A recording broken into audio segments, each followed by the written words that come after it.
હું in charge round forester Jetpur આ જે ચાપરાતુરથી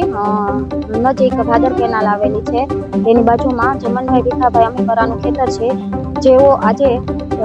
3 થી 3:30 વાગ્યાની આસપાસ પોતાના તલીના ખેતરમાં દવાનો છંટકાવ કરી રહ્યા હતા ત્યારે વન્ય પ્રાણી દીપડાએ તેના પર અચાનક હુમલો કરેલ અને તેની અમને જાણ થતાં અમે તાત્કાલિક સ્થળ પર આવેલા.